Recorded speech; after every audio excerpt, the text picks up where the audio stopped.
por Monseñor José Julio Martínez. El drama de Jesús, segunda parte, la vida pública, capítulo 30, la unción para la sepultura. Se acercaba la Pascua, la gran festividad de los judíos. Muchos de los que vivían cerca de Jerusalén subían con anticipación a la ciudad santa para purificarse de las irregularidades legales. Lo mismo que en otras fiestas parecidas, Jesús era el tema de las conversaciones. En los grandes pórticos y atrios del templo, donde se agolpaban las multitudes, todos preguntaban por Jesús. Tanta era la fama que le había merecido su predicación y sus milagros. Se preguntaban unos a otros: ¿qué os parece? ¿Por qué no ha venido a la fiesta? Y era más natural que nunca esta curiosidad, pues ya se sabía la última decisión del Sanedrín.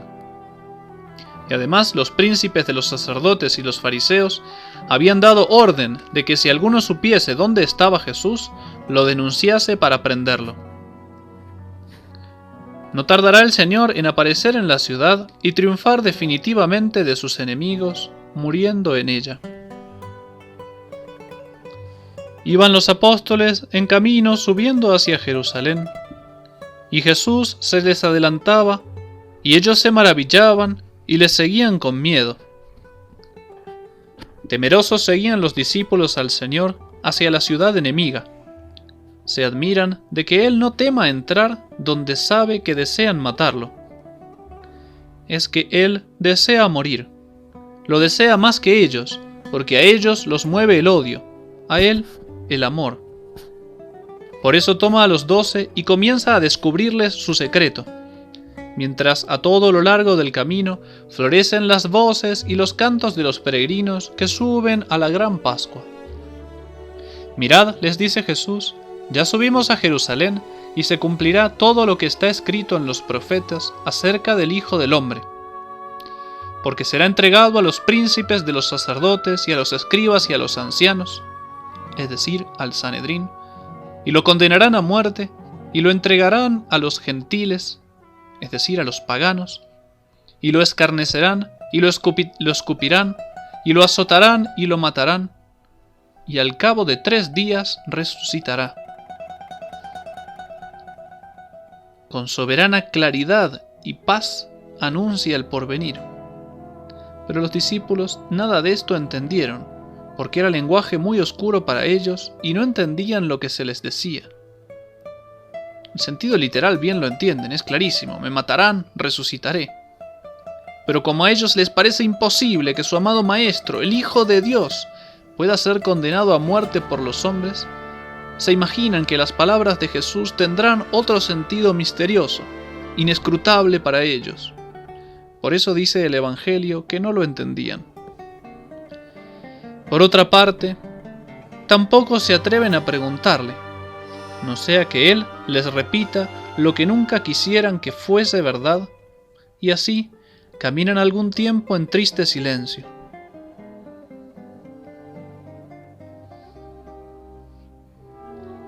Un incidente curioso ocurre durante este viaje. Iba el Señor algo adelantado de los 12, se le acercó respetuosamente una mujer. Era Salomé, la madre de 2 apóstoles, Santiago y Juan. Le hizo una reverencia y le pidió un favor. Jesús le preguntó bondadoso: ¿qué quieres? Le dijo ella: Maestro, di que se sienten estos 2 hijos míos, uno a tu derecha y otro a tu izquierda, en tu reino. Sabía demasiado Jesús que aquella petición no era sólo de la madre. Tras ella estaban los 2 hijos, deseosos de los primeros puestos en un reino que se figuraban había de ser humanamente espléndido y opulento. Jesús pues se dirigió a ellos y les dijo: no sabéis lo que pedís. ¿Podéis beber acaso el cáliz que voy a beber yo, o ser bautizados con el bautismo con que yo voy a ser bautizado? Respondieron ellos: Podemos, Señor. Fácil era decir que podrían beber el cáliz de Jesús, es decir, participar de su suerte.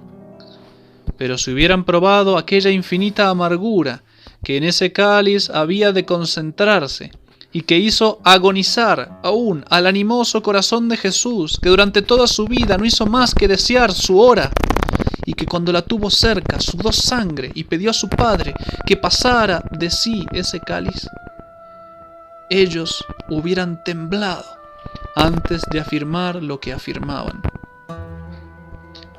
Sí, respondió Jesús, beberéis mi cáliz, pero estar sentados a mi derecha o a mi izquierda no me pertenece a mí darlo a vosotros, sino a quienes lo ha destinado mi Padre.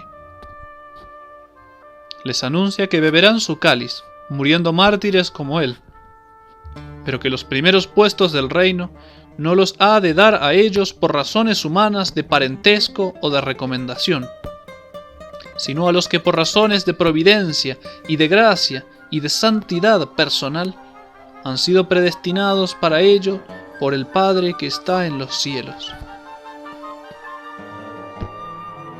Al enterarse los 10 discípulos restantes de las ambiciones de Santiago y Juan, se indignaron contra ellos. Así eran los amigos que día tras día tenía que educar Jesús, y qué paciencia se necesitaba para educarlos. Volvió a reunirlos a su alrededor y los invitó a la humildad con su propio ejemplo. Sabéis que los poderosos y los príncipes en las naciones ejercen sobre ellas su dominio, y los grandes se posesionan de ellas. Pero no sea así entre vosotros, sino que quien quiera entre vosotros ser el primero, sea el servidor de todos.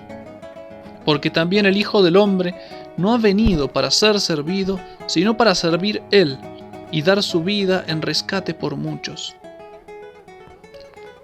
Palabras que hicieron bajar la cabeza a los apóstoles, entonces ambiciosos, y también a los cristianos ambiciosos de hoy.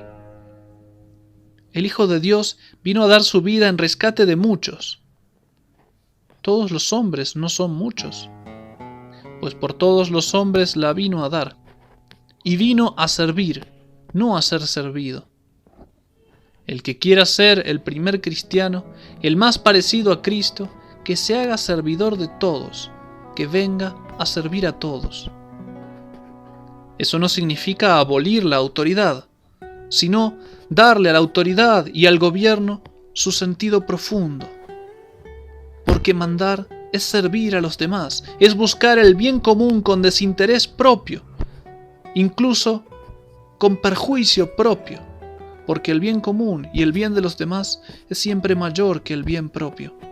Así el que manda es el servidor de todos, y no debe aprovecharse de su poder para beneficio propio. Como dijimos, el pueblo de Jerusalén buscaba a Jesús y unos a otros se decían: ¿qué os parece? ¿Por qué no ha venido a la fiesta de Pascua? Que entre paréntesis, recordemos, la fiesta de Pascua no es nuestra fiesta de Pascua, sino el recuerdo que celebraban los judíos del paso de Egipto, de la liberación a través del Mar Rojo, perseguidos por los egipcios, el cual atravesaron a pie seco y el cual mar enterró como en un sepulcro a los perseguidores de los israelitas. Los príncipes de los sacerdotes y los fariseos habían echado bando de que si alguno supiese dónde estaba, lo declarase, a fin de apoderarse de él. Pero mientras tanto el Maestro se acerca tranquilo a Jerusalén, y en medio de ellos se presentará triunfador cuando menos lo esperen. Llegó a Betania, donde había resucitado Lázaro, el que estuvo muerto 4 días. Le dispusieron allí una cena en casa de Simón el leproso, que había sido leproso, y Marta servía, y Lázaro era uno de los que estaban con él a la mesa. Entonces María tomó una libra de ungüento de legítimo nardo, ungüento carísimo, de mucho valor, y ungió los pies de Jesús y lo enjugó con sus cabellos, y quebrando el alabastro, lo derramó sobre la cabeza. Y nos dice el Evangelio que toda la casa se llenó de la fragancia del ungüento. María ya había realizado esto al principio de su conversión. Y ahora, quizás, en este día, tal vez aniversario de esa su conversión, tal vez temiendo que pronto le quitase al Maestro la muerte, se apresuró a renovar con una de las reliquias de su antigua mundanidad, un frasco de perfume, purísimo, carísimo, pues se animó a renovar aquella muestra de veneración, de adoración y de gratitud, de arrepentimiento que había dado a su Maestro varios años antes. Dijo entonces uno de los discípulos, Judas Iscariote, el que lo había de entregar: ¿A qué ese derroche del ungüento? ¿Por qué no se ha vendido en 300 denarios y se ha dado a los pobres? Dijo esto no porque a él le importaran los pobres, sino porque era ladrón, y como él guardaba el dinero, iba robando de todo lo que se ponía allí. Su mal ejemplo indujo a otros a murmurar como él, aunque sin su perversa intención. Viendo Jesús esto, les dijo: ¿Por qué la molestáis? Ha hecho una buena obra conmigo, porque a los pobres siempre los tendréis con vosotros, y cuando quisiereis vais a poder hacerles bien, mas a mí no siempre me vais a tener. Esta hizo lo que pudo, pues derramando este ungüento sobre mi cuerpo, se adelantó a preparar mi cuerpo para la sepultura. En verdad os digo que donde quiera que se predique este evangelio por todo el mundo, se referirá también lo que ésta ha hecho, para memoria de ella. La misteriosa tristeza agradecida de este anuncio profético no fue comprendida por los que oían a Jesús. A sus discípulos nadie convencerá de que para vencer el Señor tiene que ser derrotado. Para triunfar eternamente tiene que morir. Pero Él lleva siempre ante los ojos del alma su día y su hora exacta, que se acercan rápidamente, la hora de su muerte. No siempre me tendréis con vosotros. Esta ungió anticipadamente mi cuerpo para la sepultura. Pero el día de su victoria, este evangelio se predicará por todo el mundo. Ellos no lo entienden. Y Jesús, reclinado en la mesa del rico Simón, sigue comiendo su pan y bebiendo su vino, como si estuviese entre amigos que fuesen iguales a él y fuesen capaces de comprenderlo y admirarlo. Sin embargo, lleva en el alma una soledad infinita de hombres, que solo se llena por su infinito amor a Dios. Y sucedió que una muchedumbre de judíos se enteró que estaba allí. Betania, recordemos, estaba apenas a 3 kilómetros de Jerusalén. Y vinieron no solo por causa de Jesús, sino también por ver a Lázaro, al que había resucitado de entre los muertos. Los príncipes de los sacerdotes resolvieron matar también a Lázaro, porque muchos por él dejaban a los judíos y empezaban a creer en Jesús. Tan grande y tan patente había sido ese milagro. Qué irritante es la luz para quienes tienen los ojos irritados.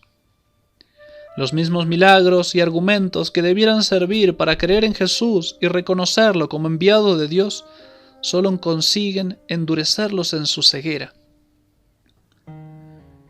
Muchos creen en el Nazareno al ver este testimonio viviente de su poder, que es Lázaro resucitado. ¿Qué haremos? Matar a Lázaro. Como si el que resucitó, al que murió de una enfermedad, no pudiera con la misma facilidad resucitar al que muriera asesinado. Pero están ciegos y no quieren ver. Jesús nunca les ha temido, ni ahora les teme. Mañana mismo, al día siguiente, del convite en la casa de Simón y de la unción de Santa María Magdalena, hará una entrada triunfal en Jerusalén y aparecerá como rey en medio de los mismos que han mandado que lo denuncie inmediatamente quien sepa dónde está escondido, porque quieren apresarlo. Y aquí que lo verán entrar triunfal y no se animarán a prenderlo. Estamos, pues, a punto de empezar la tercera parte, la Semana Santa. Estamos el sábado anterior al domingo llamado de Ramos.